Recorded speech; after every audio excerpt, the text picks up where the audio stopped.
Hello and welcome to the first show of B6 and Beyond. My name's Ben. You've probably seen me on social media, on TikTok, and I'm going to introduce you to Corey now, and Corey can tell you a bit about himself. Yep, so I'm Corey. I'm a Villa fan, just like Ben. Met through social media, really. I don't do social media myself, but I met Ben through TikTok. Won his competition for the last game of the season to go to the Villa Man United game, and yeah, from there we just kept chatting and decided why not do what everyone else is doing and jump on a podcast. Exactly that, my friend. So just to give you all a bit of it's kind of in the name itself, but for those of you that don't know, so B6 is where Villa Park is situated, and Beyond is Beyond. So effectively what we aim to do with this podcast is we're going to talk about all the ongoings at Villa Park with Aston Villa and beyond. Okay, so should we kick it off, and as it is B6 and Beyond, start off with talking about B6. So where do we start? I mean, there's not a lot to talk about in terms of incomings, so I guess. So we had obviously that one loose link today, didn't we, to Jan Bissek? Obviously that one. What's your thought process on that? Can't say I've watched much of him. That's the honest truth. Obviously, from what I've seen, young centre back, quick, tall, big character. So it's one of them where, obviously, if it's something that Unai trusts and someone who he thinks will better the team, I'm all for it. From what I've seen, I've heard good things. I mean, obviously, you see a lot on Twitter. Everyone sort of says everything. You can see compilations, and they all look like Messi, but he seems like a decent player. And obviously, like I say, if he improves the team and Unai believes in him, then why not? Yeah. I don't know about yourself, Ben. Yeah, so I think the interesting one, obviously we've needed a right-sided centre-back since Diego Carlos left. Obviously we got Axel Disasi in on loan, didn't we? And obviously he's gone back to his parent club. I didn't think Disasi did that badly, to be honest with you. I thought in spells he was pretty good. And I've seen some fans quite happy for him to return, which I didn't quite understand that one myself. But obviously he occupies the right-sided centre-back role. And I've seen some fans saying he's here to replace Conter. I don't see that myself. I don't see why we would replace Ezri Konsa, England centre back, probably our best one-on-one defender. I don't know if you would agree. One of the best in the world, in my opinion, at one-on-one defending. So for me, I wouldn't be surprised. Now I put this out on social media earlier. I wouldn't be surprised if Emery's looking at a potential system formation. Now we need a second right side centre back regardless. But do you bring someone in of that quality, of that ilk, who's going to be a rotational player? I don't know. Yeah, I completely agree with what you're saying. I think as well, obviously, like you say, is it that 3-5 back that he goes? Is it that he shifts Konza to right back and keeps the same formation? I think obviously, if it is a 5-back, 3-back, that sort of thing, obviously you've got Pau Torres on the left who, with his ball playing ability, is brilliant. It means you've got the cover for him as well. We know he's not the quickest. Defensively, he's probably where he's weakest as a defender, unfortunately. So you've got that player in the middle, which I presume would be Konza, and obviously with Konza's experience in the Premier League. Again, do you sort of, if you do that though, does it move probably one of, like you say, one of our better one-on-one defenders? You're then almost putting him as a sweeper, so you're losing that one-on-one ability, and then it means that if he is one-on-one, it's him or nothing then. It's just him and the goalkeeper after that. But like you say, it's an interesting one. Emery will have his ideas. I mean, we can talk about this all we want. By tomorrow, he's probably signed for Man City or something. But it's one of them where, like you say, there's plenty of things, there's plenty of thoughts behind it. Is it a tactical thing where we put Konza to right back? Is it one of them where Konza goes in a back three with them two? It's an interesting one. And obviously, where does Mings fit in that position as well? Yeah, very interesting. Villa fans, obviously if this has reached you, make sure to drop us a comment and let us know how you see this sorting itself out, and if we were to go to a back three, and while you're there, make sure to drop us, subscribe to us if you're enjoying the content so far. I'm not going to plug us too much. So next, I think it's a good idea, and I think we have to speak about this. The outgoings, potential outgoings, because it's been speculated all summer. Obviously, it was this massive disaster of a window that Aston Villa were going to have. It's PSR, thankfully, board, Monty, all the people involved in the senior level of Aston Villa have been talking. They wouldn't have sold the women's team to ourselves, so that completely negates PSR, but we do have that SDR issue well above our heads. And the two names that keep popping up are Emiliano Martinez and Ollie Watkins. Where can we start?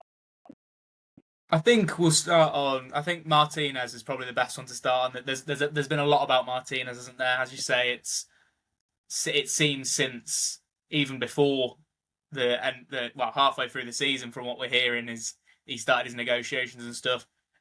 The one thing I will say is it does seem to have quieted down all of a sudden. As soon as we sort of pass the PSR deadline, it's almost like, okay, as journalists, we can't really say anything now because it's happened.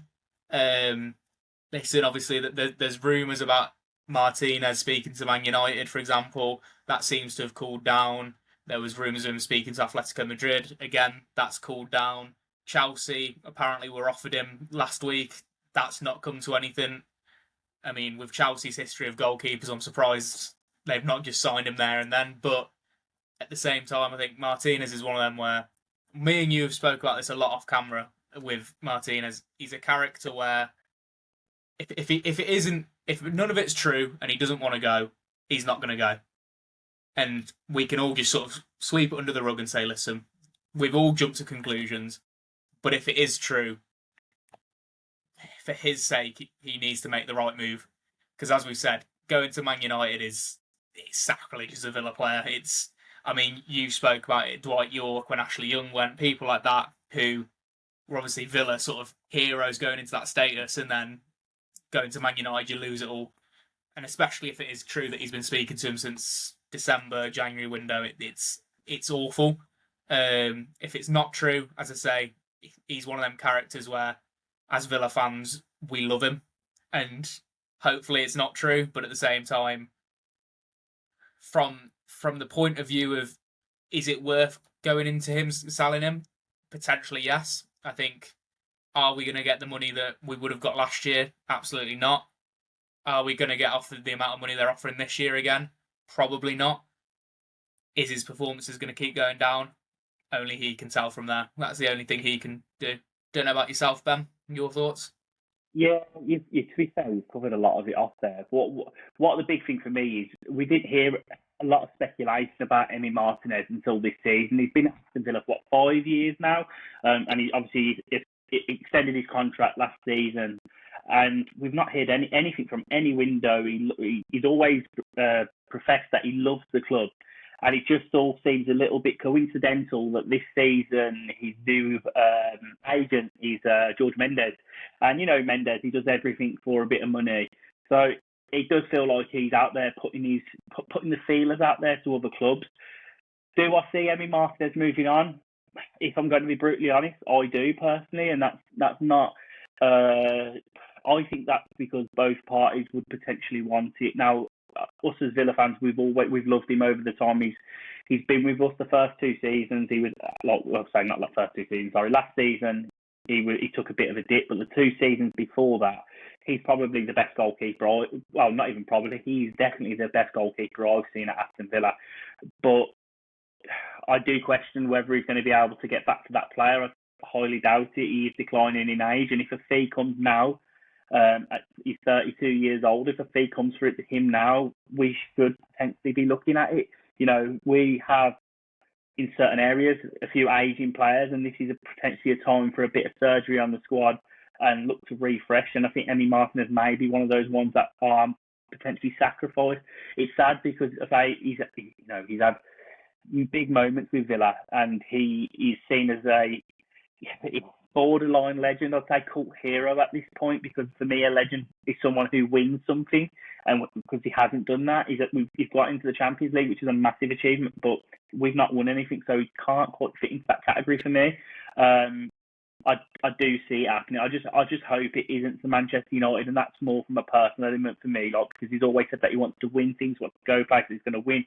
And I feel like at this point, and I've seen Gabby Bonhor's been speaking about this a lot currently in the media, I do feel that Aston Villa are a step up from Manchester United at the moment, and have been for a while. Manchester United are a club suffering internally. They've got a lot going on. They have a massive rebuild ahead of themselves with Ruben Amorim and getting the players in for his system. whether that's going to work, we've heard this multiple times over God knows how many years, Manchester United rebuilding, etc., etc. And realistically, they haven't been anywhere near the same team since Sir Alex Ferguson has left there. But yeah, I think the one that really does make sense to me is a Chelsea move, and some Villa fans might not want to hear that, but Chelsea will be competing for everything this season. I think personally, that's just my opinion. And I think they do need for that to happen. I do think they need to change the goalkeeper because I'm not convinced in Robert Sanchez at all. So I think that one makes sense for me. But yeah, it would be a fancy Martinez go, but I think it might happen.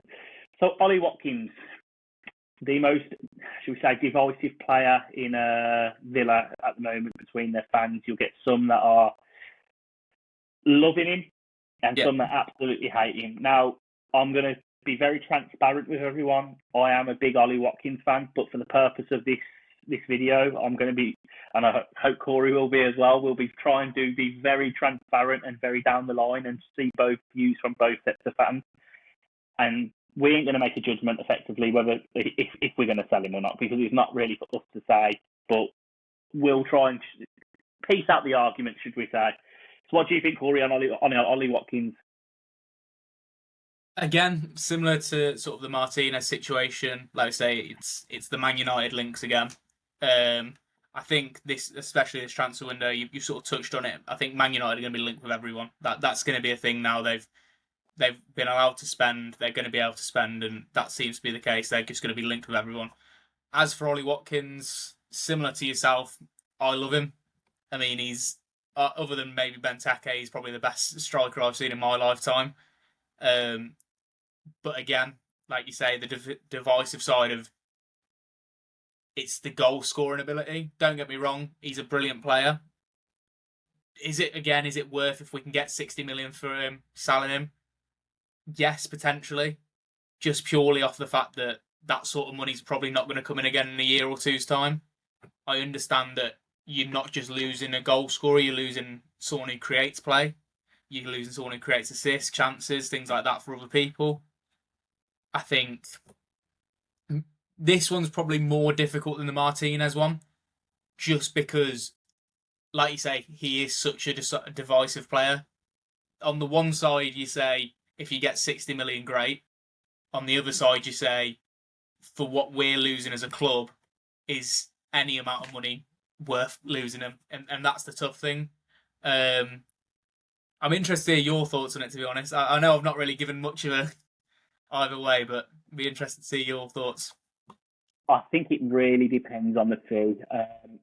I don't particularly think Unai Emery is 100% convincing Ollie Watkins, and I think he showed that last season, especially dropping him for both of the PSG games. I thought that was a massive statement from Unai Emery.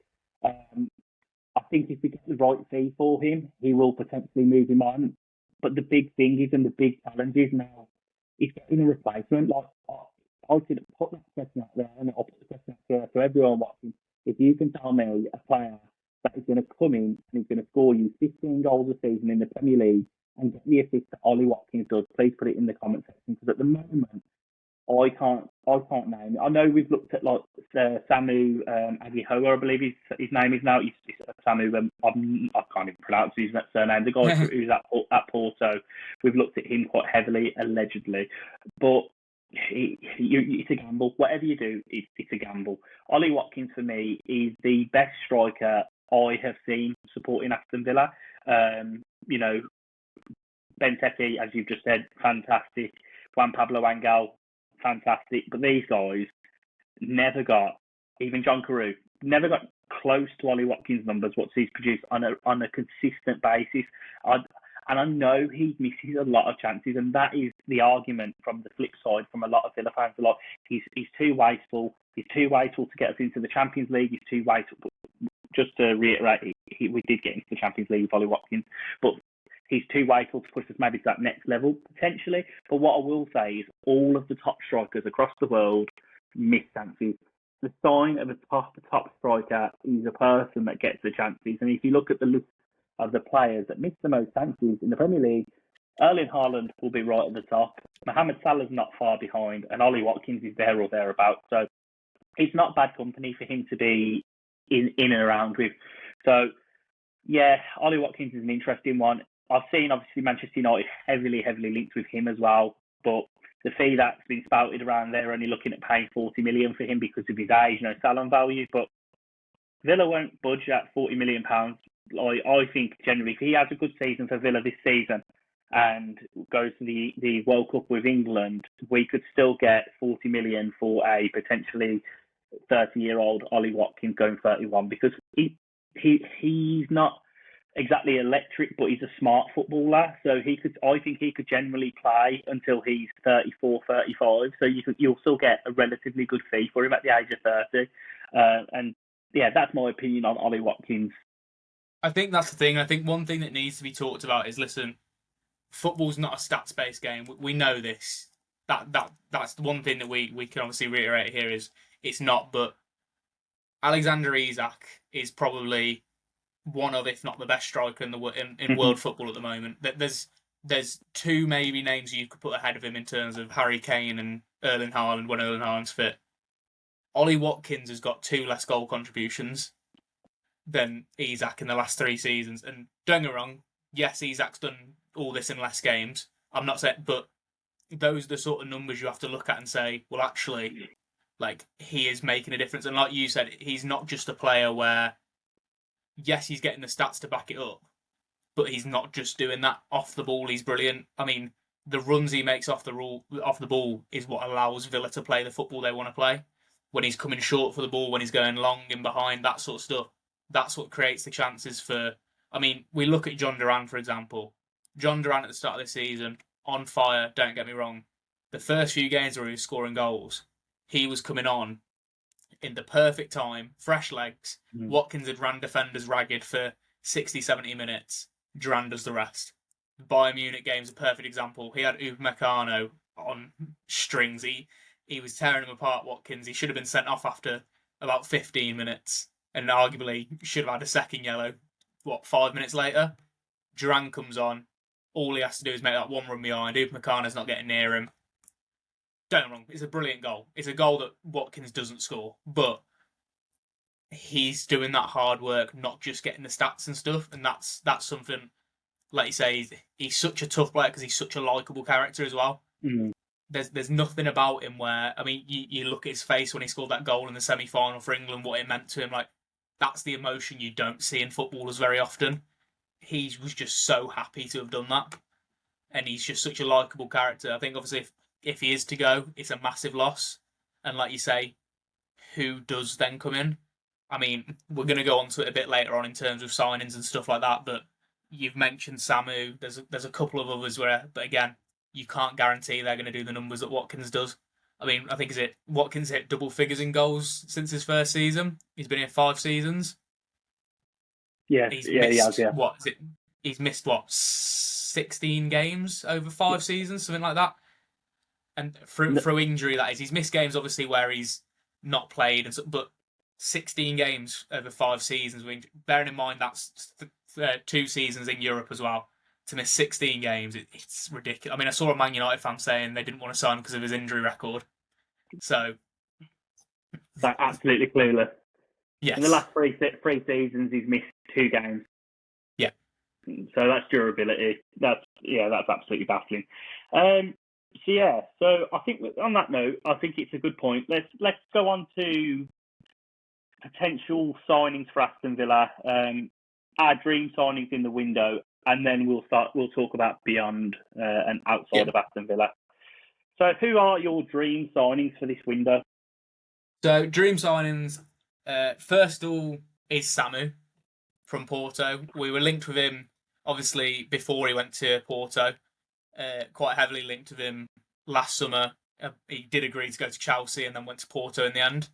The reason I say dream signing, do I think he could play for Villa? Absolutely.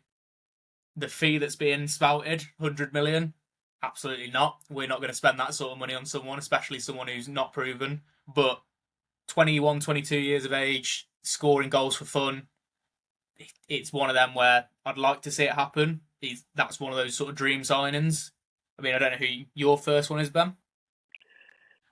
funny you say Samu. I haven't said Samu, but I do think he would be a good signing. I saw a bit of him during this Club World Cup, which we won't talk too much about that tournament, but he does look a very good forward, very powerful, pacey runner, and he's very strong as well. I think he would suit an Emery system. I do think he would work. Yeah.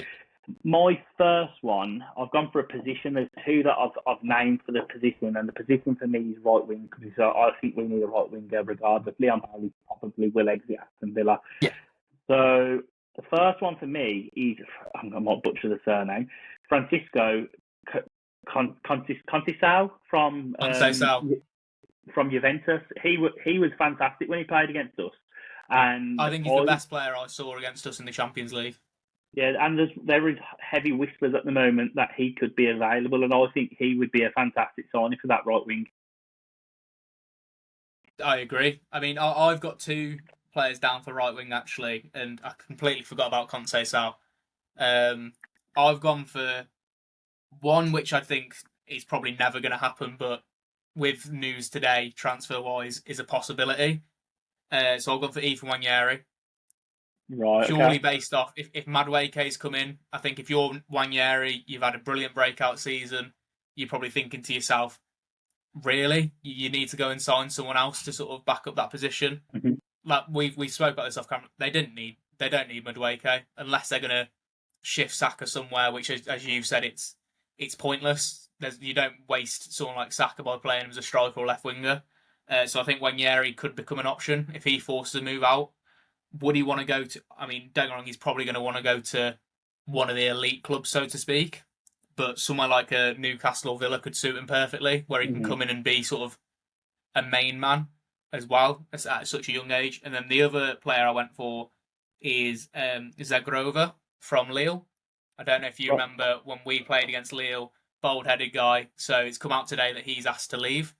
I remember when we played Lille in the first leg at Villa Park, I was there in the whole end. And he came on when we were 2-0 up and absolutely ran us ragged. Mm-hmm. He's just someone, I think it's a bit different. He's very direct in the way he plays. He's Kosovan. He's like I say, he's direct. He runs at people. It's exactly what you need as a right winger. Similar to what Bailey does. I mean, don't get me wrong. Obviously, like you say, Leon Bailey probably will be out the door, unfortunately. But if you're getting someone who's going to be like Leon Bailey last year in terms of directness, attacking people, that's exactly what we need in that position. Right, my right winger, the next one is also someone we've played against in Europe. So I think we've gone on a similar sort of theme here. Magnus, again, I'll probably butcher his name, you not know it better than me. Aklauche from Monaco, the young French lad. Yeah. He, I thought, it was fantastic, and I remember seeing him in the under-21 tournament for France, and he was ridiculous. The only concern with him for me is he's a bit lightweight, but on the ball, he's a proper technician, and I think he would suit our style of play, especially from where Leon Bailey plays. You know, picking the ball up, running at players, picking it up in the pockets, and I think that one would be a very good signing for Villa. I know Newcastle have been linked with him in the past. But I do like him. I like him a lot. The other position I thought of we need to improve on, and this is again another contentious one for Aston Villa fans, is right back, because you either love Matty Cash, or you don't. I'm not a Matty Cash fan. I think everyone's aware of that. I think it would be your ideal right back signing. So both of them are unrealistic. I'm going to throw out. Well, potentially, I mean, one of them I mentioned to you earlier, Denzel Dumfries. Right. Obviously, with his release clause, 25 million, it's manageable for Villa. It's a figure that we could put in. Listen, if people who are listening to this, before you chop my head off and say, Denzel Dumfries to Villa, don't make me laugh sort of thing, this is just sort of like dream signings for us. People that I think would fit the mould at Villa. I think he'd be brilliant at Villa. Do I think it would happen? Absolutely not. Have we got a few Dutch lads now that maybe could make it happen? Who knows? But at the same time, he's one of them that I'd love to see at Villa. And then my other player was Munoz from Palace. Again, I don't think it will happen, but he's a very good footballer. If he has another year at Palace and Palace finish 12th like they normally do. No offence to Palace, but if they do and they don't win the Europa League, which as long as they don't play us, we should be all right. But if they play us, they'll probably win it. Again, he's a player who I think everyone goes on about Adam Wharton when we've played Palace, how Wharton's dominated Kamara, Onana so easily, but Munoz himself has just dominated us completely. I don't think it mattered who played. Rodgers didn't have a sniff against him when he was playing there. He was a player who I was really impressed with, and he can score goals as well. I left my right back flat empty, and the reason being is I was about to put Daniel Munoz in there. But have you seen how old he is? It really surprised me. I've not, no, I presumed he was like 26. Is he? He's 29 years old. He's coming to the end of his career. I never thought that when we played him. I thought they'd just from South America. I thought he'd probably be 23, 24. I seen he was 29, and I thought that really put me off. I don't think we need a 29-year-old right back coming in who's going to. Yes, he probably could impact our team right this minute, but I think the next signing we get in there needs to be someone who's going to be a bit more of a long-term replacement for Matty Cash. I do like Denzel Dumfries, but he's another one who's a bit older, isn't he? Dumfries is about 27, 28, but correct me if I'm wrong. Yeah, he's pushing that 30 mark. Yeah. But you never know. Emery might go for someone like Dumfries. Well, I think the wages might be a bit of an issue there, especially with us looking to bring down our SDR. I really do hold out high hopes for I really do hope he develops and turns into the player I think he can be, because I've seen in spells last season that there is definitely a player in there. He's got kind of proper through into the deep end for me Sharks when he comes to the club, because obviously the injuries that we did have at the time. But I thought he did pretty well, apart from obviously the own goal against Liverpool. But he was a young lad making his Premier League debuts and Premier League first games over that period, and he was playing against top level opposition. It was a massive baptism of fire. He had come from La Liga 2 to the Premier League, competing in one of the best, if not the best league in the world, against some of the best players in the world. So yeah, it was a massive baptism of fire for him. Before we move on, one player that I would absolutely love Aston Villa to sign, and I'll say this with quite firmness, if we could get him over the line, I would be over the moon. He could play in that central role, he could play off the right. I love Harvey Elliott. I think he's a wonderful footballer. Lovely left foot. Technically brilliant, and I think he would be brilliant for Aston Villa. The only concern I have about Harvey Elliott is that Liverpool are one of the smartest operators at the moment. You look at the Kwanzaa deal where they've sold him on for a decent fee, to be fair, and they've inserted a buyback clause on him. Now the rumour is if they're to sell Harvey Elliott, they're looking at 40 million plus a 10 million extra on top if they were to bring him back, and they're bringing back 50 million. I wouldn't really want that buyback clause in there, because if we're going to do it's effectively like a loan with a guarantee for them to sign him back, and that doesn't benefit Aston Villa in any way, shape or form. But I think he would be brilliant. So It's funny you mentioned Harvey Elliott. So I did two lists. I did a list of sort of like the dream players, which is the one that I've just gone through, and then I've done one with like realistic signings, so people who I genuinely think we could see come through the door at Villa if all is done properly. And Harvey Elliott is one of the names I put on that list. Like you say, I think obviously that whole buyback clause thing would, I think, put Villa off, and I think puts a lot of people off. But Harvey Elliott was one of them. There was a couple of returns to Villa Park, one being Douglas Luiz. I think obviously Monchi said himself about if he ever got the chance, he would. And I think they've obviously Juve have opened that door. So it'd be an interesting one.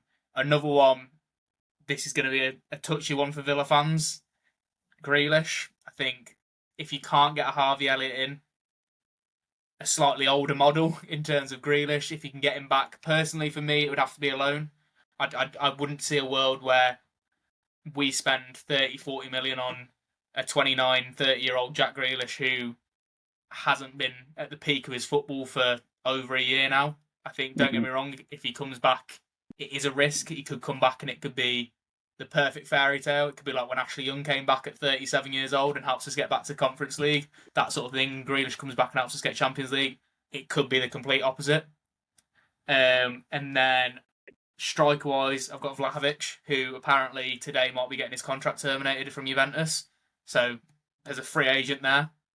Yeah, it's a bit of a touchy one with him, isn't it? Because they want to sign, what's his name now, the one from Lille, Jonathan David, but they can't because Vlahovic is digging his heels in and he won't move to, I think it was Galatasaray or Fenerbahce, one of the Turkish teams.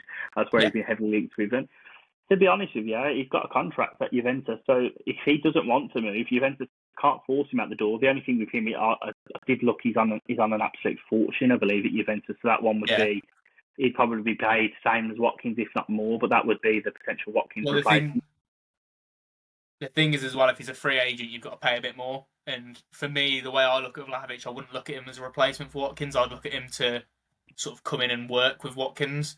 I mean, obviously, we've got Marlon as well who can do that role, but I think Marlon is the perfect player to do every role. He can play as a 10, he can play as a 9, he can play right wing, he can play left wing. Speaking of wingers, the last two that I went for realistic, both from Man United. Obviously, Marcus Rashford, if nothing materialises with Barcelona, I'd like to see him come back. I could see it happening. I think he spoke about how Emery built his confidence back, and I think whether that means anything to him or not, we'll never know unless he does come back. And then obviously the other one, which has been in the news, is Alejandro Garnacho. The only thing for me that doesn't make it realistic is £70 million. Because at the moment, potential-wise, yes, potentially you could be looking at a £100 million player with his quality. But at the moment, 70 million it's laughable. He's produced moments, but 70 million's a lot of money. If we could get him for 40, 50, I'd snap your hand off and say it's worth the risk. 21 years old, the potential he has, if he's willing to stick under Emery for 5-6 years, he could potentially be Mr. Aston Villa in terms of the face of Villa, if that's the case. So those are the sort of realistic ones I've gone for. Let's break that down too then. So let's talk Rashford first. The Rashford deal, I don't particularly see that happening, but I would like him back. I thought he had a fantastic spell at Aston Villa. I think Barcelona missing out on Nico Williams is massive, and I think actually I never thought that Barcelona would be a possibility for Rashford until that Nico Williams deal fell through. I cannot believe, and it literally shocked me so much that he signed a new contract. I was baffled. I was absolutely baffled. Well, yeah, I mean, that was crazy. From what I've heard as well today, Rashford and Barcelona have opened talks, so they've started negotiations about a potential deal. But apparently, Luis Diaz is still plan A for them. So it was Nico Williams, Luis Diaz, Rashford, which, listen, that probably shows more about Rashford than Barcelona. The fact that he's sort of still willing to wait for him, even though he's third choice. I get it. I mean, you speak to any football fan, they want to play for Barcelona or Real Madrid. You ask anybody. I mean, listen, we'd love to play for Villa, but if Barcelona or Real Madrid come knocking at the door, similar with Trent Alexander-Arnold, I mean, I'd make sure Villa got some money, but you're going over there to play for one of the greats. Rashford, again, like you say, it's the Nico Williams thing, it shocked me. I remember I popped up on my phone with the notification, and I was a bit like, oh, okay. And even Barcelona apparently didn't know anything about it. So, but again, I mean, he's one we've been linked with in the past, Nico Williams. For me, I think this proves that a lot of teams have dodged a bullet. I think in the Euros he was brilliant, don't get me wrong. Since then, we've not really heard much. He didn't do a lot in La Liga from what I saw. Don't get me wrong, there's probably going to be someone who fact-checks it and goes and says that he scored 25 goals and 30 assists or whatever, but from what I saw, and when I saw him sort of live in games, I think he played against Man United in the first leg, he didn't really offer a lot, he didn't do a lot, and I think maybe they've dodged a bullet there, Barcelona, in terms of, and I think a lot of teams maybe have. I thought he was very good in the what was it called, the Nations League recently for Spain. I've seen a lot of that, and I thought he looked very very lively, and he's a good player. But as for the Garnacho link, I could see that happening. I really could see that happening. Yes, 70 million or whatever it is they're saying now, but there's no way that Manchester United will go all the way through the window at 70 million. They will drop that. They will drop that valuation of him. Yes, they want to make as much on him as possible because obviously they signed him for a very minimal fee from Atletico Madrid. So almost all of the money that they will get for Garnacho will be pure bookable profit against their FFP, PSR, whatever you want to call it now. So I understand why Manchester United are being so steep with that transfer. I don't know about any stipulations of any sell-on clauses with Atletico Madrid, but regardless, Manchester United will not, especially with the way he's been behaving, I can see Manchester United going down to maybe 50 million for him. And if that become available, I think Villa might look at it. I wonder if there's any entertainment of Watkins being involved as well.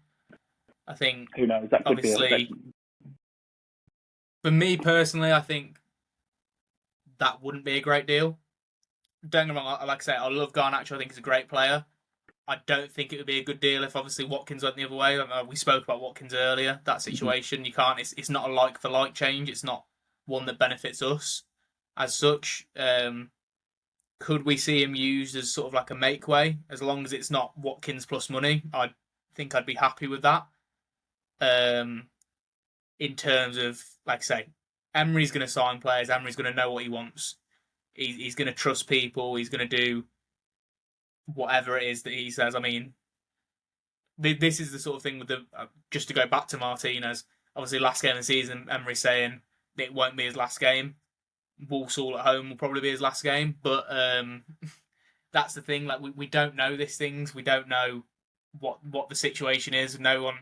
We can have speculation, but it's an interesting sort of time to be a football fan in general. There's a lot of good players moving. I mean, listen, it's nice as a Villa fan to see Man United players twerking for us for once, rather than it being Ashley Young wanting to join Man United and Gareth Barry going to Man City, all those sort of things that I've grown up on. So it's nice to see Garnacho ruffling a few feathers, getting his Rashford shirt on with his Villa badge. It's an interesting one.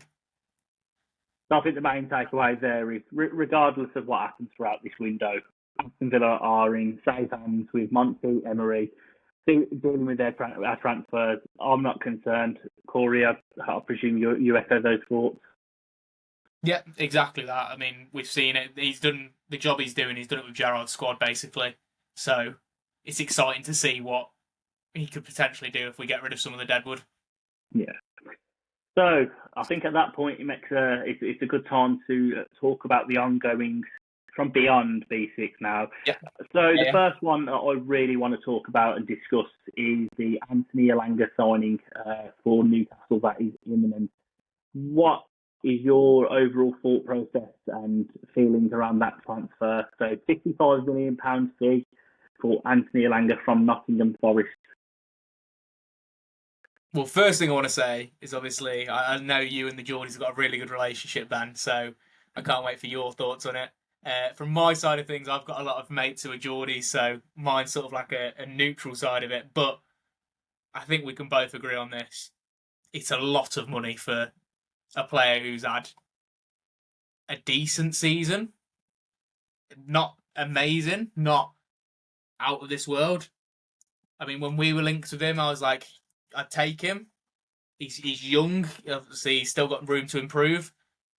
But 55 million, that's a massive price tag to put on his head. He's got a lot to prove. Yeah, I mean, ultimately, do I think it's a good signing? Yes. Do I think it will improve Newcastle? Yes. Do I think it's worth the money? No. But that's sort of my opinion on it. I know this is where a lot of Geordies will be tuning in for you, Ben. So right, where do we start? So first thing, I don't dislike Newcastle. Let's just throw that one out there. I like to wind your fans up, you fans up sometimes, but right, Anthony Elanga. First point, what Corey just said about it being a lot of money. Yes, £55 million for Anthony Elanga is a very, very steep fee. I do not think he's worth £55 million in the slightest. If he was a 40, 45 maybe, I would say, yeah, why not? That's not a bad bit of business. He does improve Newcastle. It's very, very harsh on Jacob Murphy to say that because Jacob Murphy had a fantastic season for Newcastle. he got one of the most assists in the Premier League. Scored quite a few goals for Newcastle this season. Overall, had a fantastic season. But what I would say, he's getting closer to the age of 30, I believe. Correct me if I'm wrong. Anthony Langer's 23, so he's going to have time to grow, develop at Newcastle. And as Newcastle fans always say, Eddie Howe is a fantastic coach and man manager, so they'll get the best out of him. My only concern with this signing for Newcastle is, yes, Anthony Elanga, Anthony Gordon, and Alexander Isak as a front three is frightening. Pace there is frightening. So on the counter attack, Newcastle will be a force to be reckoned with, and they will score so many goals on the counter attack. But I'm going to play devil's advocate and throw something out there. What is the plan when you've got a team that's sitting in a low block? Because I don't think Anthony Elanga is that sort of player that's going to pick a lock. He's going to split a team open. He's not that sort of player, and that's why, for me, he's had such a good season at Nottingham Forest, because Nottingham Forest's style of play was to sit back and go on the counter. And in the games where they did come up against a low block and teams doing effectively what they do to the opposite way around, he struggled and he wasn't fantastic. So it's a very interesting signing. He's got a lot of room to develop. He's got the relationships there at Newcastle with Osula, I believe his name is, the young lad, and Alexander Isak. So he should settle into the club very, very well. But I just think it's a bit of a risk. But when you're in football, if you don't take the risk with these transfers, you never know. Then he could become a world-class player for Newcastle. But I'm very apprehensive around the transfer myself. I think another thing to sort of mention is Forest's standpoint on it. Obviously, Forest went from he's untouchable, it doesn't matter how much you offer us, we're not going to let him go, to the first bid's come in and he's gone. Well, they rejected a couple, didn't they? Yeah, but it's that thing of I think the first time someone sort of matched their valuation, they've just gone, yeah. And I think that's something that you have to look at and just say, they probably didn't think they were getting 55 million for Anthony Elanga. That's no disrespect to Elanga and no disrespect to Newcastle as a team, but they didn't think they were getting that. Similar with probably when we sold Jack, we didn't think anyone was going to pay 100 million for him, but someone has come in and done that, and I think Nottingham Forest will probably be laughing all the way to the bank, not because he's a bad player, but because 55 million is a lot of money for, like you say, it is a risk. He is still young, obviously, but £55 million is a lot of money to take on someone who might not come good until they're 27. That's 4 years then, where you've got to say, well, we've spent 55 million, we need something from you in the first, at least next, not maybe this season, but the season after, they need something from him. Numbers that are right, like you say, Jacob Murphy got 13 assists, I think it was, or 11 assists. He was second, I think, after Salah. Salah obviously had the most assists. I think it was 13 Jacob Murphy got in the end.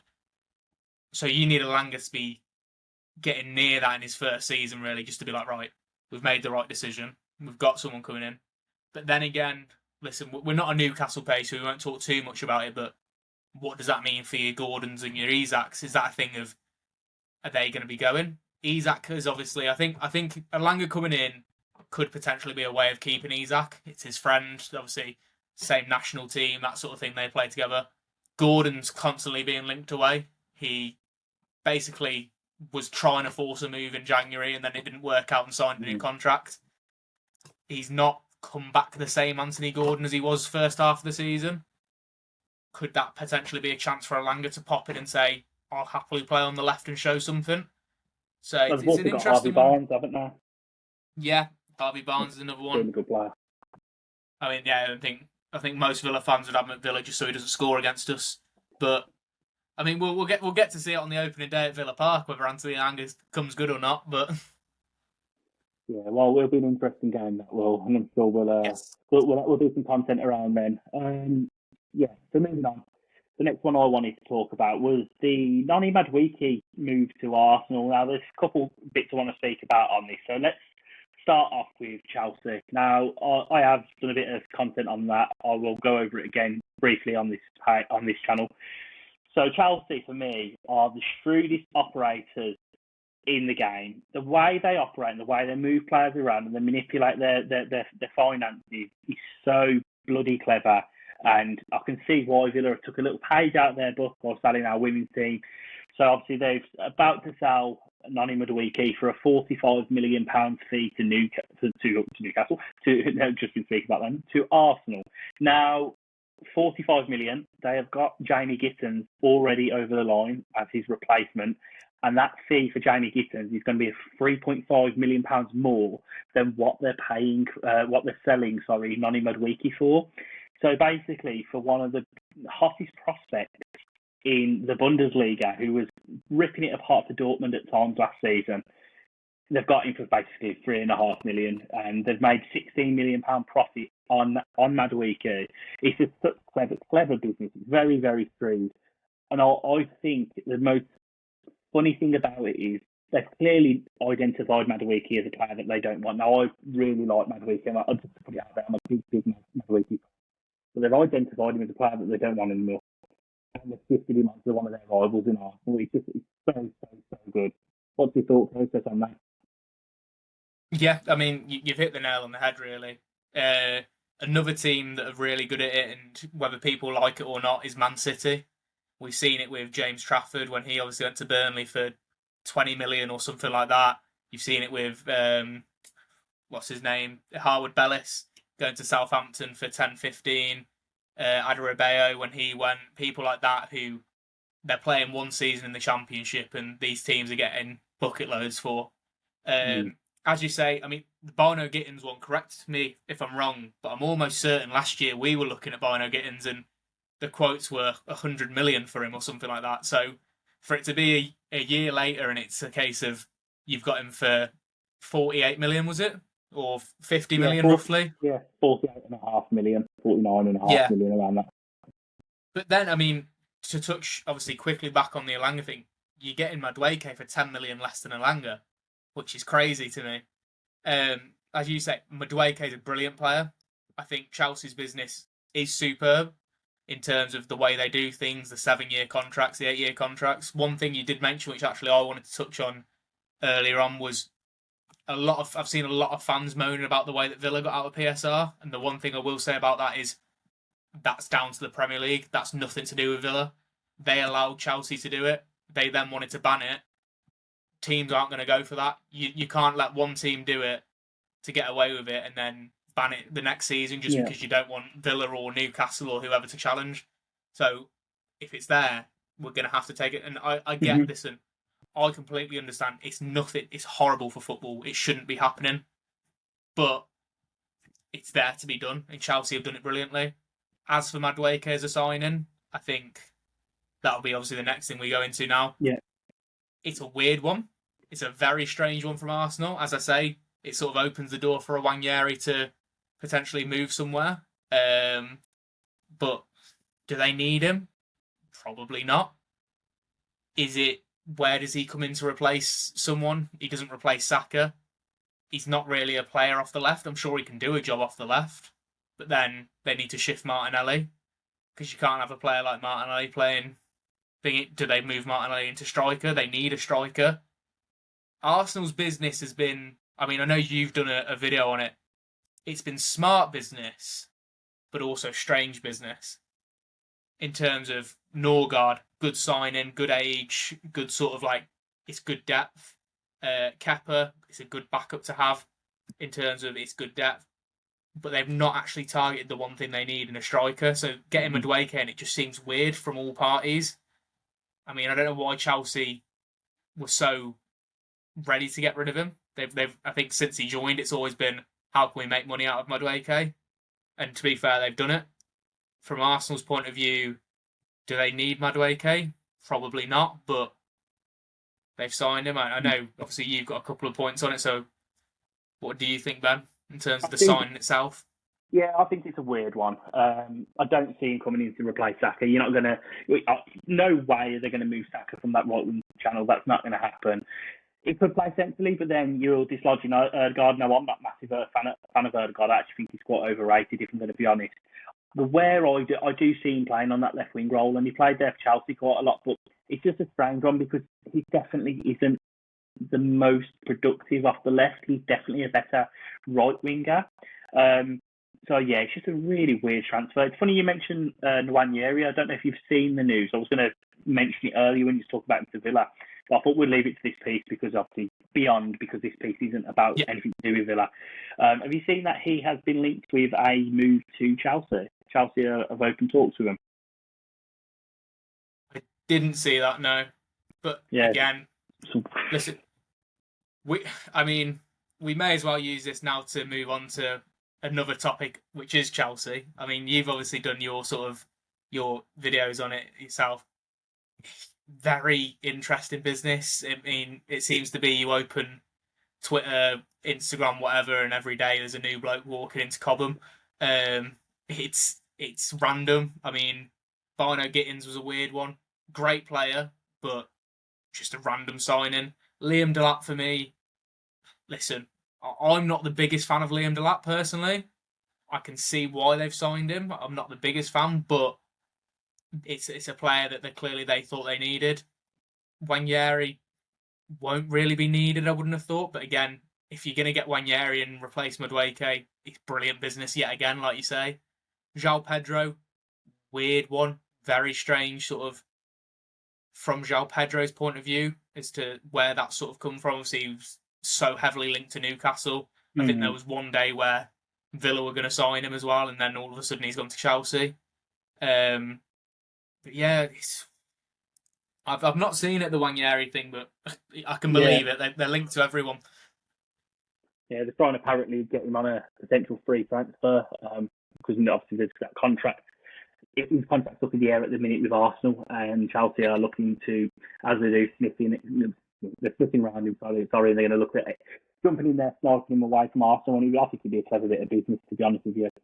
So obviously they've got a lot. They look to have two quality players in every single area. The one that I think is disposable for Chelsea, they're going to look at getting rid of Nicholas Jackson potentially. I don't think they're that convinced with him. So in that striking position, they've got Liam Delap. They've got João Pedro, who can play the hybrid role. He can play there, or he can play as a number 10 if needed. Right wing, you've got Pedro Neto, and you've got testing my knowledge now. Well, he was Madueke, but he's moved on to Ventures Path. Potentially Wanyeri now. Potentially Nwaneri. You've got Cole Palmer. João Pedro can play there as well. Cole Palmer can play there. Yeah.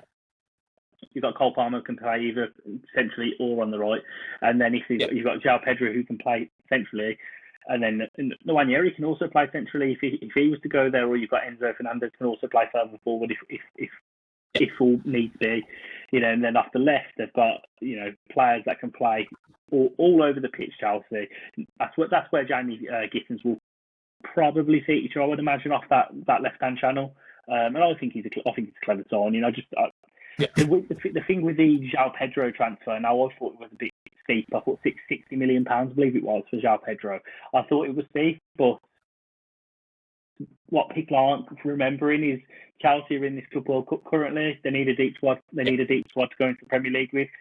They are in the semi-finals of the Club World Cup. They've already earned £60 million from the Club World Cup, so it's paid for the transfer. It's a free hit. In 2 seasons' time, I mean, they'll most likely get to the final as well. I think. Yeah. To be honest with you, I thought Palmeiras were going to beat them yesterday, and they made it. Well, didn't make it easy. It was a sort of late goal, but they beat Palmeiras. I think they'll probably beat Fluminense in the semi-final now. I'm not sure what the Dortmund Real Madrid score is at the moment, but obviously PSG went through. Listen, like you say, they're getting the money back. It's something that, from their perspective, João Pedro, obviously, like you say, 60, 70 million. And another thing I think a lot of people forget about João Pedro is he's 23. Mm-hmm. He was playing in Brazil for Fluminense, if I'm not mistaken, actually, when he was 17. So it's like he's then done that. He was at Watford when he was 18, 19. He was captain, I believe, at 19 for them. Then goes to Brighton for a year or two. Actually, it might be 3 years now, from 20 to 23. And I mean, he's younger than me. So that's something that just blows my mind, that he's, because with all the experience he's got. So yeah, I mean, Chelsea. They've got the money. They'll do what they want to do. Their business is brilliant, to be fair to them. But yeah, I think we could sit here and talk about Chelsea in the way that they've developed a young squad all night. Players under the Yeah. age of 25 are pretty much all throughout the squad, and in a couple of years' time, they will be competing for the Premier League. I think that is something I strongly echo. Is there any other points from around this, from beyond, sorry, that we you want to cover at this point? I think there's potential to talk about the likes of Man United and their sort of business. We could potentially save that for another episode, but Yeah, we'll leave obviously that they're having a very similar window. Yeah, we could talk about that one for an hour. So at this point, I think it's safe to say we could sit here and talk about football all night. But we're going to move on. We will be back with some more content within the near future. If you've enjoyed this chat between me and Corey, make sure to hit that subscribe button, drop us a like and leave a comment. It's all appreciated. We are on TikTok. Go and find us, B6 and beyond. And yeah, for Villa fans, as always, up the Villa. Villa.